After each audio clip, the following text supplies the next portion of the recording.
World health organization का एक article पढ़ रहा था तो उसके अंदर बताया गया है कि मोर देन 5 मिलियन जो लोग हैं वो स्ट्रोक्स के कारण मरते हैं हर साल। जो ब्रेन स्ट्रोक होता है डेडिकेटेडली वो होता क्या है, वो प्रिवेंट कैसे करा जा सकता है। World Stroke Day is today, and experts want people to know the warning signs. It's estimated over 110 million people in the world have experienced a stroke, and sir, नींद कम लेने से या फिर रेगुलरली हम कम नींद ले रहे हैं तो वो भी एक कारण बन सकता है ब्रेन स्ट्रोक का। डेफिनेटली, बिल्कुल। जैसा मैंने आपको बताया कि 95 to 99% ब्रेन स्ट्रोक जो है वो प्रिवेंटेबल होते हैं। मोस्टली हम इंडियन हाउस होल्ड में क्या करते हैं, किसी को भी हेडेक होता है या फिर माइग्रेन होता है तो वो कॉमिफ्लेन वगैरह ऐसे टैबलेट्स ले लेती हैं। ठीक है, उनको बस वो वाला जो फेज होता है वो टालना रहता है। तो ये सही कर रहे हैं क्या ये लोग? नहीं, ये गलत कर रहे हैं। देखिए, अगर आपको बहुत फ्रीक्वेंटली हेडेक रह रहे हैं, ऐसी कोई बीमारियां एक बंदा लेकर चल रहा है जो कि ना ब्रेन स्ट्रोक को एम्पलीफाई कर दे, अगर उसको वो बीमारियां हैं, ऐसी कुछ है सीन? बिल्कुल। ये सब ऐसी बीमारियां हैं जो स्ट्रोक के होने के इंसिडेंस को कई गुना बढ़ा सकती हैं। इस पूरे पॉडकास्ट को स्टार्ट करने से पहले मैं चाहता हूं कि आप हमारे चैनल को सब्सक्राइब करिए। जितना आप सब्सक्राइब करेंगे उतना ही बेहतरीन कंटेंट हम आप लोगों के साथ शेयर करेंगे। आज के पॉडकास्ट में insightful and thought provoking conversation मैंने करी है डॉक्टर तरुण के साथ about brain stroke, brain tumour, accordingly सारी चीज़ों के बारे में जो एक जनरल पर्सन के माइंड में होती है। And the podcast begins in 3, 2, 1। World health organization का एक आर्टिकल पढ़ रहा था तो उसके अंदर बताया गया है कि मोर देन 5 मिलियन जो लोग हैं वो स्ट्रोक्स के कारण मरते हैं हर साल। तो मैं आपसे जानना चाहूंगा कि स्ट्रोक्स, जो ब्रेन स्ट्रोक होता है डेडिकेटेडली, वो होता क्या है, को प्रिवेंट कैसे करा जा सकता है? बिल्कुल, आपने सही कहा और आपने बिल्कुल सही कोट किया। वर्ल्ड हेल्थ ऑर्गेनाइजेशन के अनुसार ये रोड ट्रैफिक एक्सीडेंट के बाद सेकंड लीडिंग कॉज है मॉर्टेलिटी का। और ब्रेन स्ट्रोक, जैसा कि नाम से ही पता पड़ता है कि ब्रेन की एक बीमारी है। स्ट्रोक यानी कि अचानक से होने वाली बीमारी है। इसके दो मुख्य प्रकार होते हैं। एक होता है इस्केमिक स्ट्रोक, यानी अचानक से ब्रेन का सर्कुलेशन बंद हो जाना, और दूसरा होता है हेमरेजिक स्ट्रोक, जो कि लेस कॉमन होता है, यानी कि अचानक से ब्रेन की कोई आर्टरी का रप्चर हो जाना या फट जाना। इस्केमिक स्ट्रोक ज्यादा कॉमन होता है। इसको आइडेंटिफाई करने के लिए वर्ल्ड हेल्थ ऑर्गेनाइजेशन ने ही एक शॉर्ट फॉर्म दे रखा है, जिसे कि बी फास्ट बोलते हैं, BEFAS एंड देन T। जहाँ पे B का मतलब होता है बैलेंस, यानी अचानक से किसी का संतुलन खराब होना। E का मतलब होता है आई, यानी अचानक से किसी को दृष्टि में बाधा पैदा होना। F का मतलब होता है फेस, यानी कि अचानक से किसी का मुंह टेढ़ा होना। और A का मतलब होता है आर्म, यानी अचानक से किसी का एक हाथ या एक साइड का हाथ पैर वीक होना या नंब होना। और एस का मतलब होता है स्पीच, यानी अचानक से किसी को बोलचाल करने में या समझने में दिक्कत होना। यदि किसी को इनमें से एक या एक से अधिक सिम्टम्स अचानक से हो रहे हैं तो वो ब्रेन स्ट्रोक से प्रभावित व्यक्ति है। फिर उसमें टी यानी कि टाइम की बहुत इंपॉर्टेंस होती है। ब्रेन स्ट्रोक एक ऐसी बीमारी है ब्रेन की जिसमें कि जो भी ट्रीटमेंट है that is like a race against time. इसमें जितना जल्दी ट्रीटमेंट पेशेंट को मिलता है उतनी ही अच्छी उसमें सुधार की गुंजाइश रहती है। जी। एंड सर, ये इसमें ज्यादातर कौन से एज ग्रुप को होता है ब्रेन स्ट्रोक जो है? जी, पहले ऐसी मान्यता थी कि brain stroke usually old age group की एक बीमारी मानी जाती थी। ये 60s या 70s के बाद इसको ज़्यादा देखा जाता है। हालांकि पिछले कुछ सालों से हम हमारी प्रैक्टिस में देख रहे हैं कि काफ़ी यंग पेशेंट्स भी ब्रेन स्ट्रोक लेके हमारे पास आ रहे हैं। मैंने अपनी खुद की प्रैक्टिस में जो सबसे यंग पेशेंट जो देखा था वो एक 28 साल का लड़का था। तो डेफिनेटली यंग पेशेंट्स में भी ये काफ़ी तेज़ी से अभी बढ़ रहा है। और इसके कुछ अलग ही कारण होते हैं जो एडल्ट यानी ओल्ड एज ब्रेन स्ट्रोक से थोड़े डिफरेंट होते हैं। यंग पेशेंट्स में स्ट्रोक होने के कारण कुछ अलग होते हैं, हालांकि उसका सिम्टम्स और उसका ट्रीटमेंट वो वैसा ही है जैसा कि ओल्ड एज में होने वाले ब्रेन स्ट्रोक का है। एंड सर, जिसको ब्रेन स्ट्रोक हुआ होता है उसके बाद उसका ट्रीटमेंट कैसे करा जाता है? जी, देखिए, ब्रेन स्ट्रोक का जैसे मैंने आपको बताया कि it's like a race against time.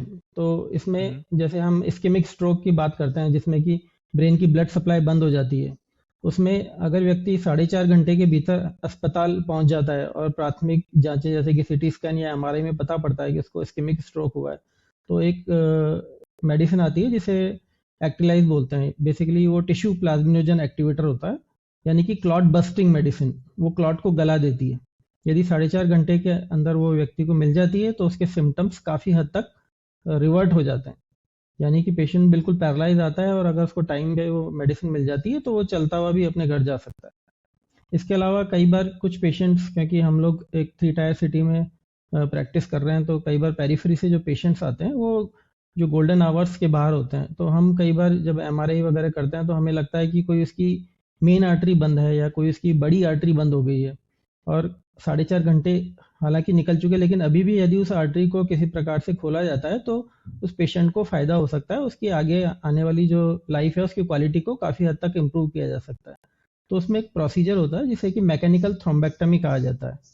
ये वैसे ही होता है जैसे हार्ट की एंजियोप्लास्टी होती है। इसमें पैर की धमनी से हम मस्तिष्क की जो आर्टरी होती है जहाँ पे ब्लॉकेज है वहां तक एक तार और एक कैथेटर के द्वारा पहुंचते हैं, और एक डिवाइस जिसे कि स्टेंट रिट्राइवर कहा जाता है, उसके द्वारा उस क्लॉट को निकाल लिया जाता है। ये प्रक्रिया जो है 24 घंटे तक की जा सकती है, और अगर पेशेंट उसके लिए एलिजिबल है, अगर उसका पात्र है, अगर उस हमें जांचों में लगता है कि उसको उसका फ़ायदा मिल सकता है, तो इसको अप टू 24 आवर्स हमें करना चाहिए, और हम लोग करते भी हैं इसको प्रैक्टिस में।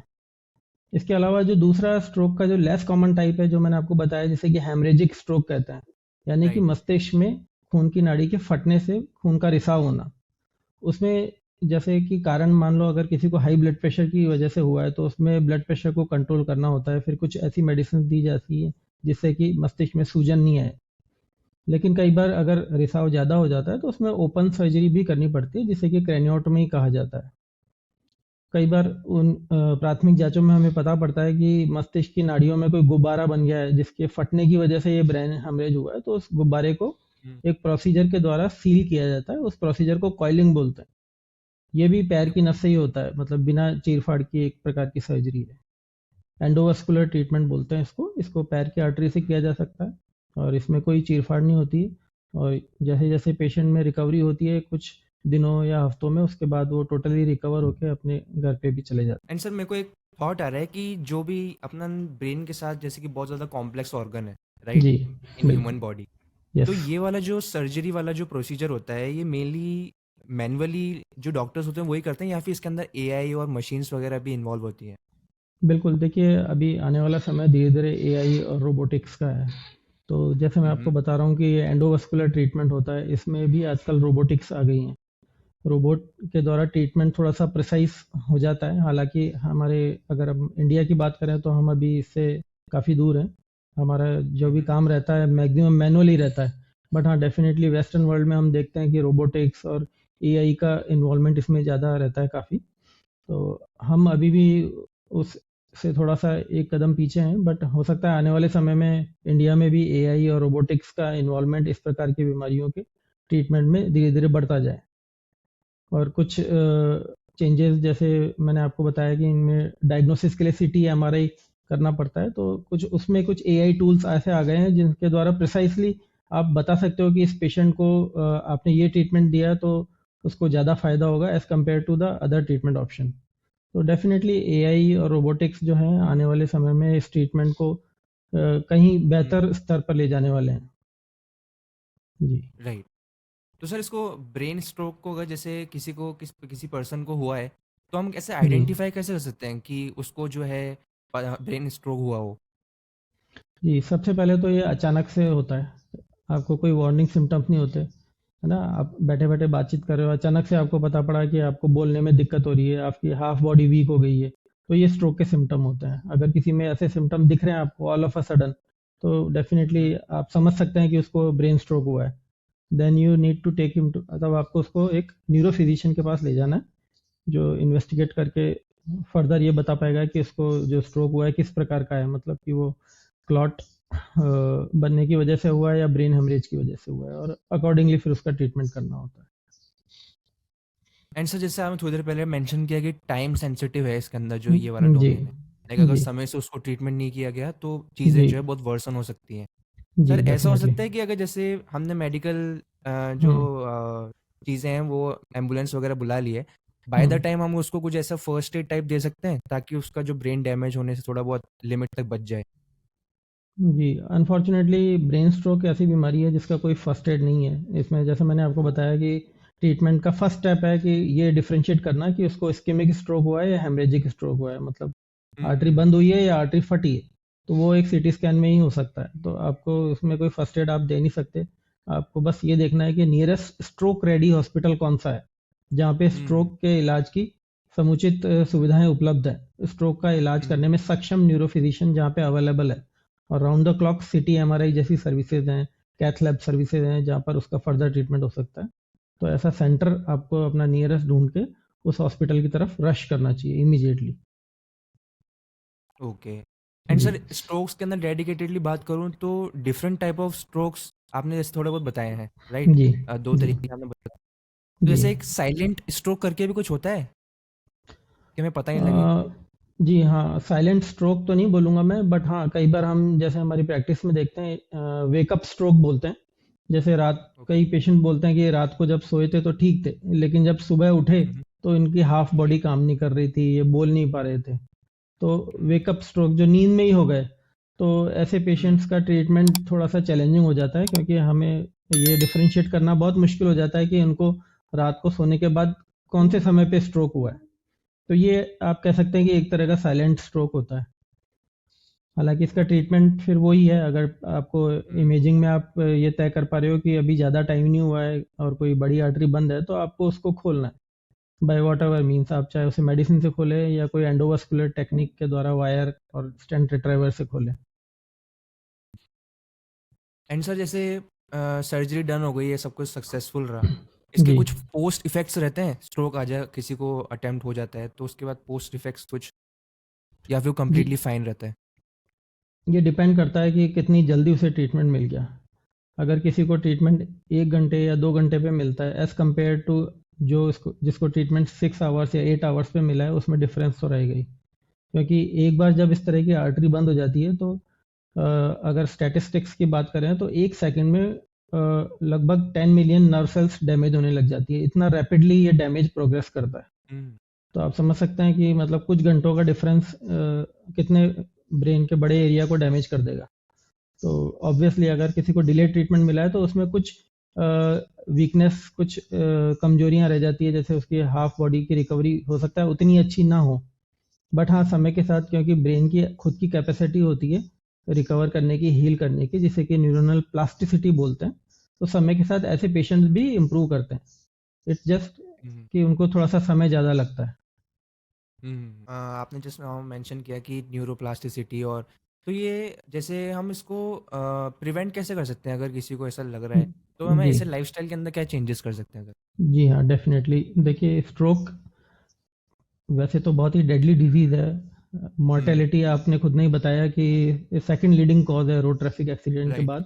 But the only good thing is that it can be preventable. ये एक ऐसी बीमारी है जिसको रोका जा सकता है काफ़ी हद तक। जैसे अगर आप एल्डरली हैं, आपकी एज 50s या 60s से अबव है, तो आपको एक हेल्दी लाइफस्टाइल डेफिनेटली, जैसे बाकी बीमारियों से बचने में हेल्प करती है, वैसे ही ब्रेन स्ट्रोक से भी बचने में हेल्प करती है। तो रेगुलर एक्सरसाइज और एक बहुत ही बैलेंस डाइट आपको हमेशा हेल्प करती है। उसके अलावा जैसे अगर आपको कोई ऐसे मॉडिफिएबल रिस्क फैक्टर्स हैं, जैसे आप डायबिटिक हो या आप हाइपरटेंसिव हो, आपको बीपी शुगर की बीमारी है, तो उसका जो भी आपका ट्रीटमेंट चल रहा है, जो भी मेडिसिन चल रही हैं, वो अगर आप रेगुलर लेते हैं, उनको कंट्रोल में रखते हैं, तो ये भी आपको स्ट्रोक के रिस्क को काफ़ी हद तक कम कर देता है। तो डेफिनेटली लाइफस्टाइल मॉडिफिकेशंस का स्ट्रोक प्रिवेंशन में बहुत इंपॉर्टेंट रोल है, और इस बीमारी को होने से आप काफ़ी हद तक रोक सकते हैं। ओके। सर, इसके अंदर अल्जाइमर और पार्किंसन से भी कनेक्शन है ब्रेन का? बिल्कुल, देखिए ब्रेन का तो ऑब्वियसली अल्जाइमर्स और पार्किंसन से कनेक्शन है, क्योंकि ये ब्रेन से रिलेटेड ही हम्म। बीमारियां हैं। हालांकि ये स्ट्रोक से टोटली डिफरेंट बीमारियां हैं। जैसे स्ट्रोक हम्म। सडनली होता है, वैसे ही ये बीमारियां आहिस्ते आहिस्ते होती हैं। ये न्यूरो डिजेनरेटिव डिसऑर्डर्स की कैटेगरी में आती हैं। न्यूरो डिजेनरेटिव डिसऑर्डर्स का मतलब है कि समय के साथ ब्रेन की सेल्स का कम होना। जैसे कि आपने बताया अल्जाइमर्स, तो अपन अल्जाइमर्स की बात करें तो ये एक ऐसी बीमारी है जिसमें पेशेंट की मेमोरी धीरे धीरे कम होने लग जाती है। इसमें ऐसी पर्टिकुलर नर्व सेल्स कम होने लग जाती है जो एसिटाइल कोलिन करके एक हार्मोन बनाती हैं, जो कि हमारी मेमोरी के लिए रेस्पॉन्सिबल होता है। तो आपने कई लोगों को देखा होगा कि जो अपने 70s या 80s की एज में होते हैं, उनकी रिसेंट मेमोरी और इमीडिएट मेमोरी कॉम्प्रोमाइज हो जाती है। हालांकि हम्म। उनकी रिमोट मेमोरी कई बार काफ़ी लेट स्टेजेस तक प्रिजर्व रहती है। वो आपको ये भी बता देंगे कि मैं बचपन में कौन से स्कूल में गया था, कौन से मेरे दोस्त थे बचपन के, लेकिन अगर आप उनसे रिसेंट मेमोरी के क्वेश्चन पूछें कि आपने कल क्या खाया था या कल कौन मिला था, या कई बार डे टू डे जो लोग उनसे मिल रहे हैं उनको भी पहचानने में उनको दिक्कत होती है। तो अल्जाइमर्स इसी प्रकार की बीमारी है। ऐसे ही हम बात करें पार्किंसोनिज्म, तो पार्किंसोनिज्म भी एक न्यूरोडिजेनरेटिव डिसऑर्डर है जहाँ पे ब्रेन में डोपामाइन करके एक केमिकल होता है, उसको बनाने वाली सेल्स धीरे धीरे समय के साथ कम होने लग जाती है। डोपामाइन बेसिकली हमारी स्पीड के लिए रिस्पॉन्सिबल होता है। तो जिसको ये पार्किंसोनिज्म होता है उसमें सबसे जो प्रमुख सिम्टम है वो है धीमापन, स्लोनेस। उसके अलावा आपने देखा होगा कि कई बार हैंड शेक्स आपने देखे होंगे कि किसी का हाथ कांप रहा है बैठे बैठे, तो रेस्टिंग ट्रेमर्स जो हम बोलते हैं मेडिकल लैंग्वेज में, वो कॉमनली देखे जाते हैं। इसके अलावा बॉडी में स्टिफनेस, बैलेंस की कमी, इस तरह के सिम्टम्स पार्किंसंस में देखे जाते हैं। ये बेसिकली न्यूरोडिजेनरेटिव डिसऑर्डर्स हैं और समय के साथ इनके सिम्टम्स बढ़ते जाते हैं। ऐसा कोई बहुत ही revolutionary treatment as of date अभी तक अवेलेबल नहीं है, बट कुछ मेडिसिन ऐसी हैं जिससे इनके जो बढ़ने की जो प्रोसेस है, जो स्पीड है, उसको काफ़ी हद तक कम किया जा सकता है। जी। एंड सर पार्किंसन का जो क्योर है, जैसे हम इसका ट्रीटमेंट अभी अवेलेबल है पूरा तरीके से? बिल्कुल, देखिए पार्किंसोनिज्म का इनिशियल स्टेजेस में मेडिकल मैनेजमेंट ही रहता है। मतलब कुछ मेडिसिन हैं जो डोपामाइन के लेवल्स को बढ़ाती हैं और बीमारी को काफ़ी हद तक कंट्रोल में रखती हैं। कुछ केसेस जो थोड़े से एडवांस हो जाते हैं उसमें आजकल कुछ नोवल मॉडलिटीज भी आ गई हैं। जैसे अगर आपने सुना हो तो एक डीप ब्रेन स्टिमुलेशन करके एक सर्जरी है जिसके द्वारा ब्रेन के जो एरियाज डोपामाइन प्रोड्यूस नहीं कर रहे हैं या कम कर रहे हैं उनको इलेक्ट्रॉनिकली स्टिमुलेट किया जाता है। तो वो उन लोगों के लिए होप है जो मेडिसिन से अब रिस्पॉन्स आना बंद हो गया है। तो पार्किंसंस का ट्रीटमेंट अवेलेबल है, मेडिकल ऑप्शंस भी हैं और एडवांस स्टेजेस में सर्जिकल ऑप्शंस भी अवेलेबल है। ऑलराइट सर, नींद कम लेने से या फिर रेगुलरली हम कम नींद ले रहे हैं तो वो भी एक कारण बन सकता है ब्रेन स्ट्रोक का? डेफिनेटली, बिल्कुल। देखिए हमारे हेल्दी बॉडी और हेल्दी माइंड की फंक्शनिंग के लिए at least 7 to 8 hours of sound sleep is mandatory. उसके बाद ही हम सुबह जब मॉर्निंग में जब उठते हैं तो हम एक तरह से हमारी बॉडी को रिबूट करते हैं। तो अगर आपको लंबे समय से इंसोम्निया या नींद ना आने की बीमारी से आप जूझ रहे हैं तो डेफिनेटली आपको ब्रेन स्ट्रोक और दूसरी भी कई बीमारियों का रिस्क सामान्य व्यक्ति से 10 गुना ज़्यादा है। तो प्रॉपर जो नींद है वो it's like a tonic, it's like a medicine for prevention of even brain strokes and may be any other disease. So it is mandatory कि 7 to 8 आवर्स की नींद तो होनी चाहिए? बिल्कुल बिल्कुल जरूरी है एक सर हेल्दी किसी बॉडी के किसी के लिए। प्रोफेशन में अलाउ नहीं करता है तो उसको सिर्फ 3-4 घंटे की नींद ही मिलती है, तो वो अपने बाकी के स्केड्यूल में ऐसा क्या हेल्दी कर सके ताकि वो नेग्लिजिबल हो जाए उसका जो वो है इफेक्ट? देखिए एग्रीगेट में अगर मान लो किसी के नाइट शिफ्ट्स रहते हैं तो उसको उसको मे बी वो डे टाइम में कंपनसेट कर सकते हैं। हालांकि देखिए हमारी जो बॉडी की जो सर्कैडियन रिदम है, या मैं लेमन लैंग्वेज में बात करूं तो हमारी जो बायोलॉजिकल क्लॉक है वो उस हिसाब से सेट होती है कि हमें रात को ही 7-8 घंटे की जो नींद है, क्योंकि नींद में कुछ ऐसे केमिकल्स सिक्रिट होते हैं रात को जो आपकी बॉडी को एक तरह से रिबूट करते हैं। अगर मैं आपको बिल्कुल बेसिक शब्दों में समझाऊं तो जो 7 to 8 आवर्स की जो नाइट स्लीप होती है उसका ऑल्टरनेटिव तो खैर कुछ भी नहीं है, बट फिर भी अगर आप नहीं ले पा रहे हैं तो you can compensate with a day time nap और समथिंग, और आप बाकी अपनी एक हेल्दी शेड्यूल को फॉलो करके उसको कुछ हद तक कंपनसेट कर सकते हैं। हालांकि वो एक टोटल ऑल्टरनेटिव नहीं हो सकता एक साउंड स्लीप का। ऑलराइट Yeah, सर, मेनली जो है आजकल हम यंगस्टर्स में भी देख रहे हैं और इवन जो ओल्डर लोग हैं, एंजाइटी और डिप्रेशन बहुत ज़्यादा कंसर्निंग टॉपिक है इन दिनों। डेफिनेटली। जी तो एंजाइटी और डिप्रेशन की मेडिसिन वगैरह भी आती हैं, जी। तो ऐसा कुछ है कि अल्टीमेटली ये ब्रेन को बहुत ज़्यादा इफेक्ट करता है अगर लॉन्ग टाइम में अगर देखें, जो एंटी डिप्रेशन गोलियां वगैरह जो आती हैं, टैबलेट्स जो आती हैं, वो अल्टीमेटली ब्रेन को इफेक्ट कर रही हैं? जी हाँ, बेसिकली एंजाइटी और डिप्रेशन में ब्रेन में केमिकल होता है जिसमें जिसे सेरोटोनिन बोलते हैं, या यानी कि लेमन लैंग्वेज में हैप्पी हार्मोन बोल सकते हैं। तो जो भी मेडिसिन डिप्रेशन के लिए दी जाती हैं वो बेसिकली सेरोटोनिन लेवल्स को बढ़ाती हैं। तो क्योंकि सेरोटोनिन एक नेचुरली प्रोड्यूस होने वाला केमिकल है, योर बॉडी, आपके शरीर को पता होना चाहिए कि उसको नेचुरली बनाना है। अगर लंबे समय तक आप ये एक्सटर्नल सोर्स से आप ऐसे सप्लीमेंट ले रहे हैं जो आर्टिफिशियली उसके लेवल्स को बढ़ा रहे हैं, तो लॉन्ग रन में धीरे धीरे आपका ब्रेन जो है उसको यूज टू हो जाता है। तो हम्म। लंबे समय तक जो इस तरह की मेडिसिन लेते हैं उनमें इस तरह की मेडिसिन को विड्रॉ करना यानी कि उनको फिर कम करना बहुत ही मुश्किल हो जाता है। तो मैंने अपनी प्रैक्टिस में देखा है कि ऐसे पेशेंट्स से मेडिसिन विड्रॉ करना बहुत डिफिकल्ट भी होता है और कई बार राइट। कुछ समय बाद उनको विड्रॉल सिम्टम्स भी चालू हो जाते हैं। तो ये एक एंड थोड़ी सर, सी दिक्कत एंटी रहती है। डिप्रेसेंट गोलियां जो लोग लेते हैं उनमें देखा गया है कि ना बहुत सारे मतलब ओबेस भी हो जाते हैं, राइट?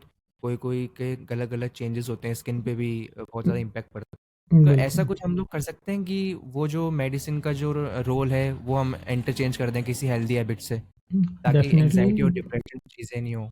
बिल्कुल कर सकते हैं और करना ही चाहिए। हम्म। देखिए, मैंने जैसा आपको बताया कि सेरोटोनिन हैप्पी हार्मोन है।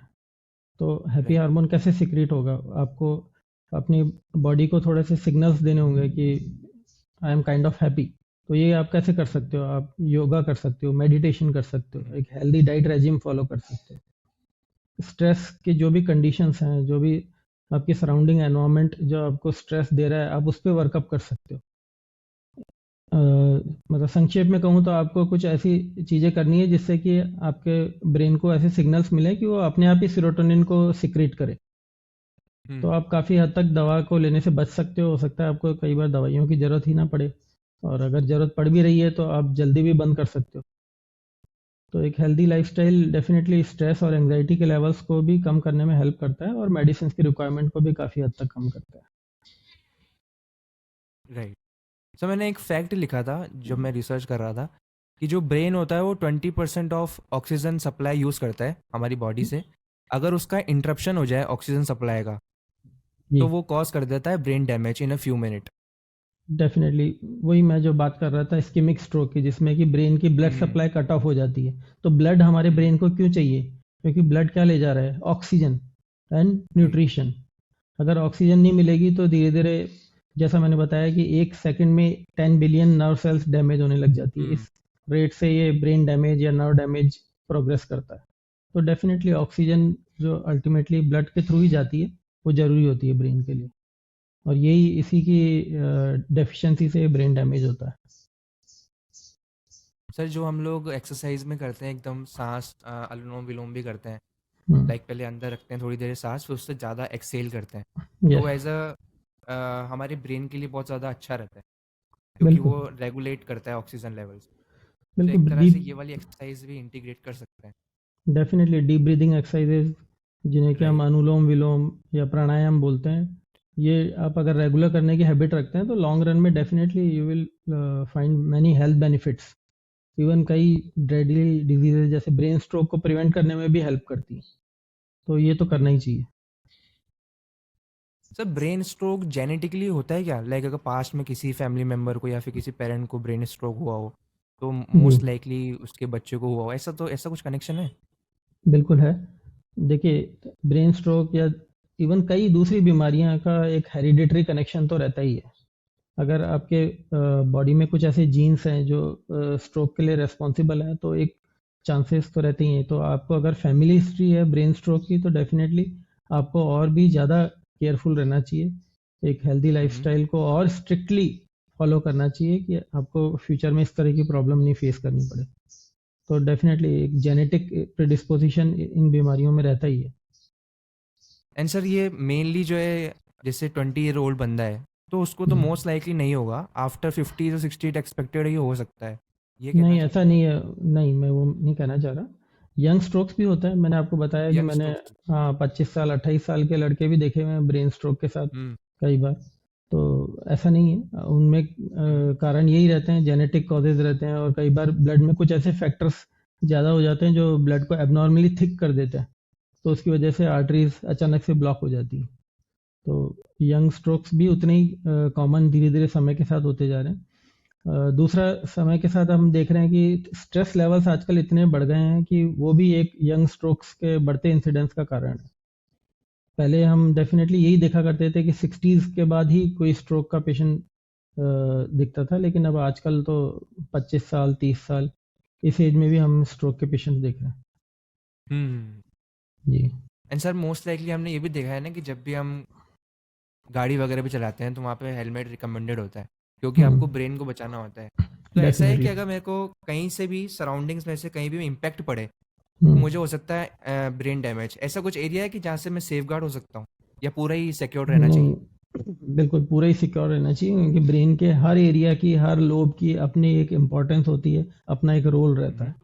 तो ऐसा नहीं है कि मेरा जो ब्रेन का जो फ्रंट पार्ट है वो ज़्यादा इम्पोर्टेंट है, पीछे वाला कम इम्पोर्टेंट है, ऐसा कुछ भी नहीं है। ब्रेन के हर पार्ट, हर एरिया की उतनी इम्पोर्टेंस है जितने किसी दूसरे पार्ट की।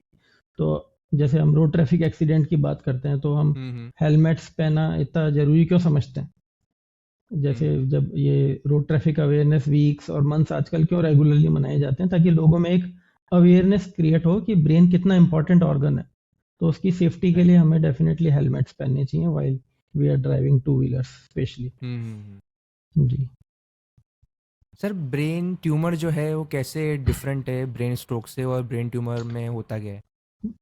जी, ब्रेन ट्यूमर जैसा कि देखिए वर्ड से ही पता पड़ रहा है, ट्यूमर मतलब कि कैंसर। हम्म। तो ये मस्तिष्क में होने वाली किसी गांठ को हम ट्यूमर बोलते हैं। कॉमनली दो तरह के होते हैं, बेनाइन और मैलिग्नेंट। बेनाइन मतलब कि जो बहुत ही धीरे धीरे आहिस्ता आहिस्ता आगे बढ़ते हैं, इनके सिम्टम्स आपको काफ़ी सालों बाद दिखाई देंगे। और मैलिग्नेंट ऐसे होते हैं जो बहुत ही एक बार स्टार्ट होने के बाद बहुत रैपिडली प्रोग्रेस करते हैं, और इनके सिम्टम्स आपको कुछ महीनों के भीतर ही दिख जाते हैं। तो ट्यूमर चाहे बेनाइन हो चाहे मैलिग्नेंट हो, सबसे पहले तो ये अचानक से नहीं होते हैं, ये धीरे धीरे होते हैं। और ट्यूमर का जो सिम्टम है, जो कॉमनेस्ट सिम्टम है, वो है हेडेक, खासकर अर्ली मॉर्निंग हेडेक।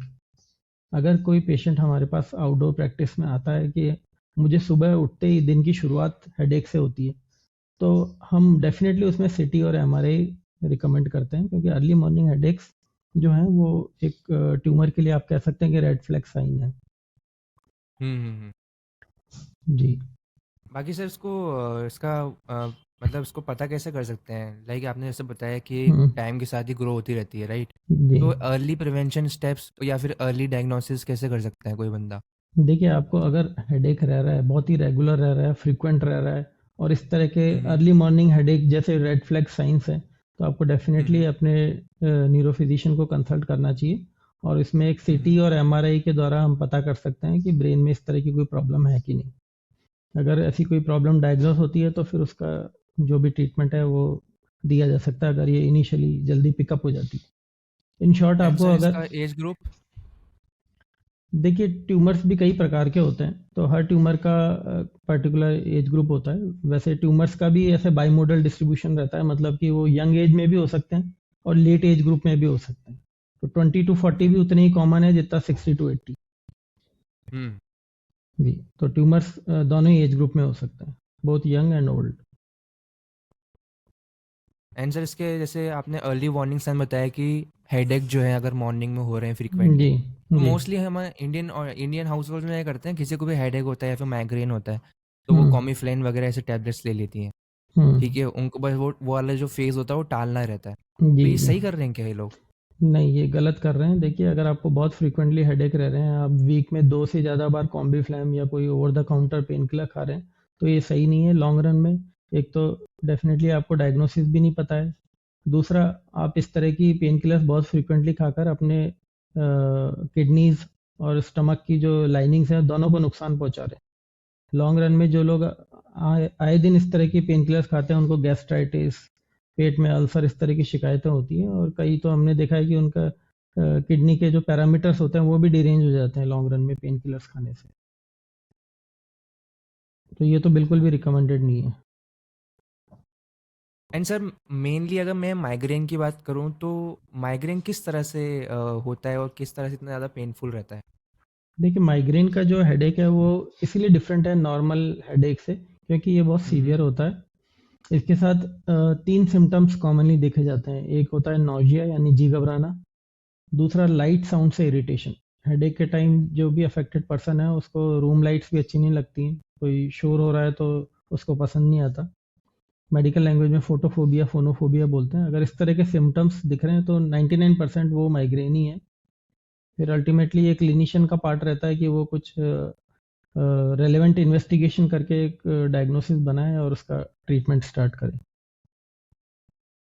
माइग्रेन की अगर हम कैंसर बात इसको करें, जी, डेडिकेटेड। जी बताइए। माइग्रेन की अगर हम बात करें तो ये बहुत ही कॉमन एक ओपीडी कंप्लेंट है। हम अगर 10 पेशेंट देखते हैं तो उसमें 7 जो पेशेंट्स होते हैं वो माइग्रेन के ही होते हैं।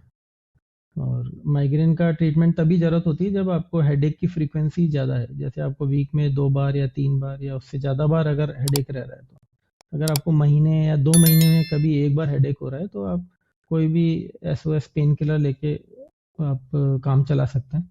कई बार इस तरह के हेडेक्स में कुछ स्पेसिफिक ट्रिगर्स रहते हैं, जैसे किसी को भूखे रहने से या किसी को नींद की कमी से या किसी को स्ट्रेस से, किसी किसी को स्मेल से, परफ्यूम की या सेंटेड स्टिक्स की स्मेल से ट्रिगर हो जाता है। तो लॉन्ग रन में अगर जिनको रेगुलर रहता है उनको मेडिसिन के अलावा ये अपने ट्रिगर्स भी आइडेंटिफाई करने होते हैं और उनको अवॉइड करना होता है। एंड सर किसी पेशेंट को जब लेकर जाते हैं, जब वो डायग्नोस हुआ होता है ब्रेन ट्यूमर से, उसको कुछ हुआ होता है, तो हम्म, उसके प्रोसेस के गो थ्रू करवा सकते हो कि होता क्या है, फर्स्ट मेजर जो एक्शन होता है सर्जरी में। जी देखिए, जैसे कोई पेशेंट आपके पास हेडेक लेके आया और हमने सिटी हम्म। एमआरआई में हमें पता पड़ा कि इसको ब्रेन ट्यूमर है। तो अब जैसे मैंने आपको हम्म। बताया कि दो तरह के होते हैं, बेनाइन और मैलिग्नेंट। अगर हम्म। बेनाइन है और बहुत बड़ा ट्यूमर है, अगर ब्रेन पे प्रेशर डाल रहा है तो उसमें एक सर्जरी ऑप्शन रहता है जो न्यूरोसर्जन्स करते हैं। अगर मैलिग्नेंट है तो उसमें सर्जरी तो होती है, खैर जितना भी ट्यूमर न्यूरोसर्जन रिसेक्ट कर सकते हैं, रिमूव कर सकते हैं वो रिमूव कर देते हैं। उसके बाद कीमोथेरेपी और रेडियोथेरेपी चलती है। जो कॉमनेस्ट बेनाइन ट्यूमर की बात हम प्रैक्टिस में करें तो वो है मेनिंजोमा। ये बहुत धीरे धीरे ग्रो करता है। और कॉमनेस्ट अगर हम मैलिग्नेंट ट्यूमर की बात करें तो ग्लायोमा है, जो बहुत ही रैपिडली प्रोग्रेस करता है। ऑलराइट। सर इसके अंदर जैसे लाइफ एंड डेथ वाली सिनेरियो तो हो ही जाता है अगर किसी को ब्रेन ट्यूमर है, बट मैंने जी, ऐसा देखा है सर्जरीज के अंदर कोई ट्यूमर अगर कहीं की स्पेसिफिक जगह पाया जाता है तो वो पूरा उसी टाइम उसको निकालते नहीं है, थोड़ा सा वहाँ पे रहने देते हैं। उसका जी। रीज़न क्या होता है सर? देखिए, एक तो कोई भी जैसे मैलिग्नेंट ट्यूमर की मैं बात करूँ तो उसको 100% रिसेक्ट करना न्यूरोसर्जन के लिए टेक्निकली पॉसिबल नहीं होता है। क्योंकि आप ओके। सराउंडिंग जो हेल्दी ब्रेन है उसको भी इंजर कर सकते हैं, हम्म। है ना?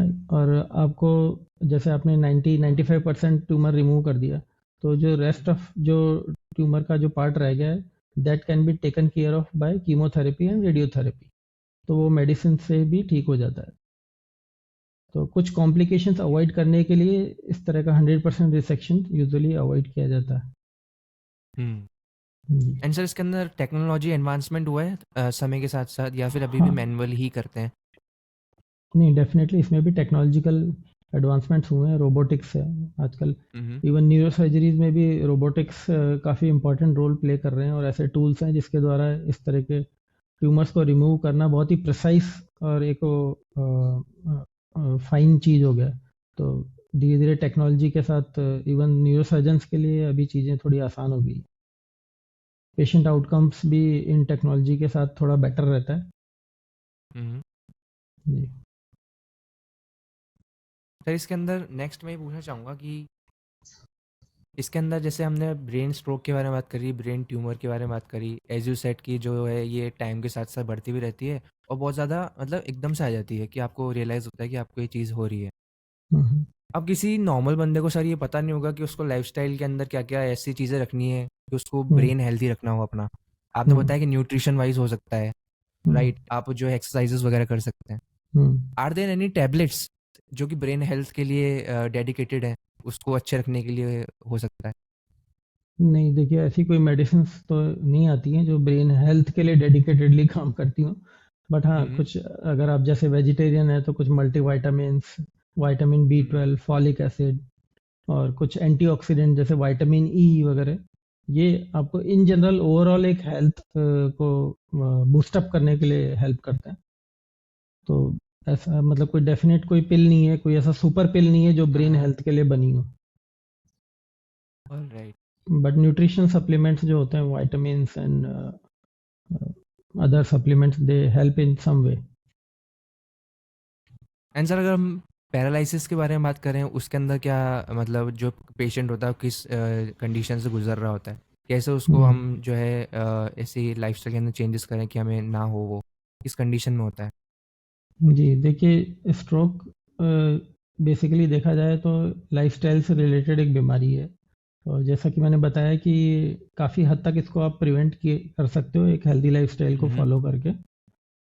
उसमें वही है कि रेगुलर एक्सरसाइज आप करते हैं, बहुत हेल्प करती है। हेल्दी डाइट जिसमें कि फैट्स और कार्बोहाइड्रेट्स कम हो, विटामिन्स, मिनरल्स और antioxidants and even fibre content ज़्यादा हो, तो वो हेल्प करता है। फाइबर जो है वो आपके कोलेस्ट्रॉल लेवल्स को भी कम रखता है। डाइट में लो सॉल्ट डाइट लेना, ये भी आपको, अगर जैसे खासकर आप ब्लड प्रेशर से सफ़र कर रहे हैं, तो आपको हेल्प कर सकता है ब्रेन स्ट्रोक जैसी बीमारी को प्रिवेंट करने के लिए।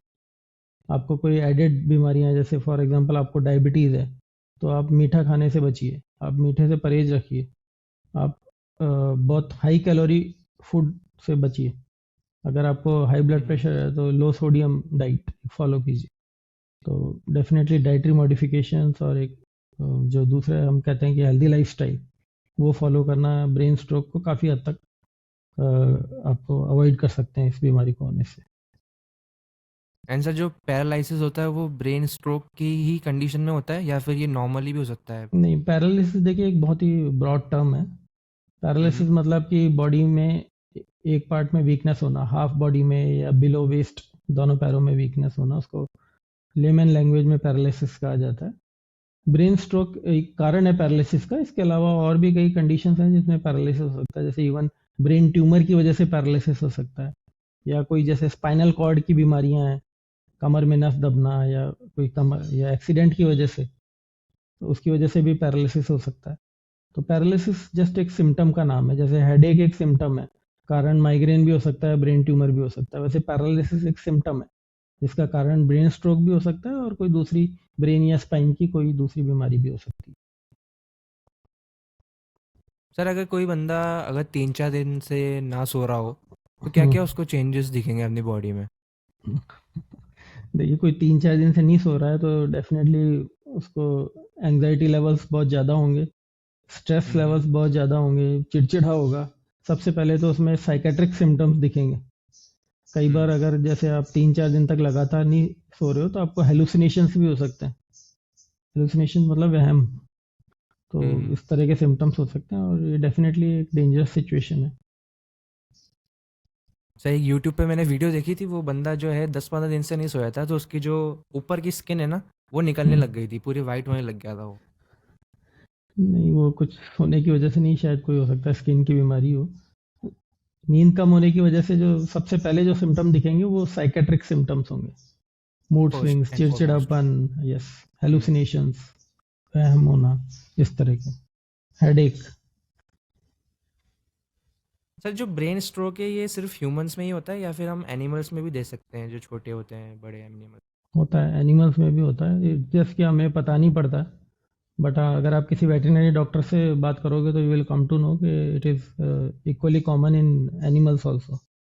Even not even brain stroke, even brain tumours are seen in animals. तो सारी बीमारियां जो इंसानों को होती है वो जानवरों को भी होती है मैक्सिमम। हम्म। बस ये है कि हमें उनका पता नहीं पड़ता। राइट। जी। Interesting, interesting. सो सर, मैं एक और चीज़ पूछना चाहूँगा, इसके अंदर ऐसी कोई बीमारियाँ एक बंदा लेकर चल रहा है जो कि ना ब्रेन स्ट्रोक को एम्पलीफाई कर दे, अगर उसको वो बीमारियाँ हैं, हम्म, ऐसी कुछ है सीन? बिल्कुल। ये ब्लड प्रेशर, डायबिटीज़, कोलेस्ट्रॉल, ये सब ऐसी हम्म। बीमारियां हैं जो स्ट्रोक के होने के इंसिडेंस को मतलब जो रिस्क है उसको कई गुना बढ़ा सकती हैं, और स्ट्रोक के हम्म। सिम्टम्स की सीवियरिटी को भी काफ़ी हद तक बढ़ा सकती है। तो वही मैं आपको बता रहा ओके। था कि अगर आपको साथ में ये बीमारियां हैं तो आपको इनका ट्रीटमेंट बहुत ही केयरफुली लेना चाहिए, बहुत ही स्ट्रिक्टली इनकी हम्म। मेडिसिन लेनी चाहिए, और जो भी आप लाइफस्टाइल चेंजेस फॉलो कर सकते हो इनको कंट्रोल करने के लिए वो करने चाहिए। Alright. And I think sir, जो अभी 29 अक्टूबर को हम लोग जो है वर्ल्ड स्ट्रोक डे ये मतलब सेलिब्रेट कर रहे सेलिब्रेट हैं। करते हैं, राइट? जी। वर्ल्ड जी। स्ट्रोक सेलिब्रेट करते हैं, सो इसका जी। मेन पर्पस क्या है सर? देखिए, वर्ल्ड हेल्थ ऑर्गेनाइजेशन ने बेसिकली 29 अक्टूबर को एक अवेयरनेस डे के रूप में डेजिग्नेट किया है। पर्पस हम्म। रहता है कि स्ट्रोक जैसी डेडली डिजीज के बारे में अवेयरनेस क्रिएट करना। जैसा मैंने आपको हम्म। बताया कि 95 to 99% ब्रेन स्ट्रोक जो हैं वो प्रिवेंटेबल होते हैं। तो अगर आप ओके। अपनी लाइफस्टाइल पे पहले से ही वर्क कर सकें, अगर आपको इस बीमारी के बारे में जानकारी है। दूसरी इम्पॉर्टेंट चीज़ मैंने आपको बताया कि it's a race against time. तो स्ट्रोक को जानना स्ट्रोक से बचाने के बराबर है।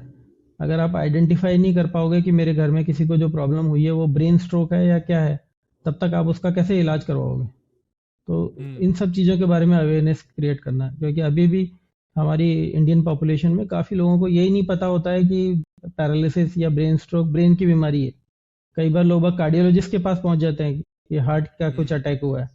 तो इस तरह की जो मिसकंसेप्शंस हैं या जो लैक ऑफ अवेयरनेस मैं बोलूँगा, वो अभी भी बहुत ही कॉमनली देखी जाती है, खासकर 2 टायर 3 टायर सिटीज़ में और गाँवों में स्पेशली। तो उसके लिए ये सब अवेयरनेस कैंपेन्स चलाए जाते हैं 29 अक्टूबर को, ताकि लोगों में इस बीमारी के बारे में और ज़्यादा नॉलेज क्रिएट हो, अवेयरनेस क्रिएट हो। जिसको ये होता है उसको प्रॉपर और टाइमली ट्रीटमेंट मिल सके ताकि वो रिकवर करे, और जिसको वो नहीं हुआ है उसको वो प्रिवेंशन के लिए क्या कर सकता है उसके बारे में जानकारी मिले। जी। So I think sir we have reached the podcast end and बहुत ज़्यादा इंटरेस्टिंग लगा सर, हमारी ऑडियंस को भी बहुत कुछ जानने को मिला होगा। And I like to thank doctor Tarun sir. Thank you So Ronnie. thank you so much sir. We'll see you thank in you the Ronnie. next one and thank you so much for your time sir, thank you. and we'll see you in the next one. Thank you sir.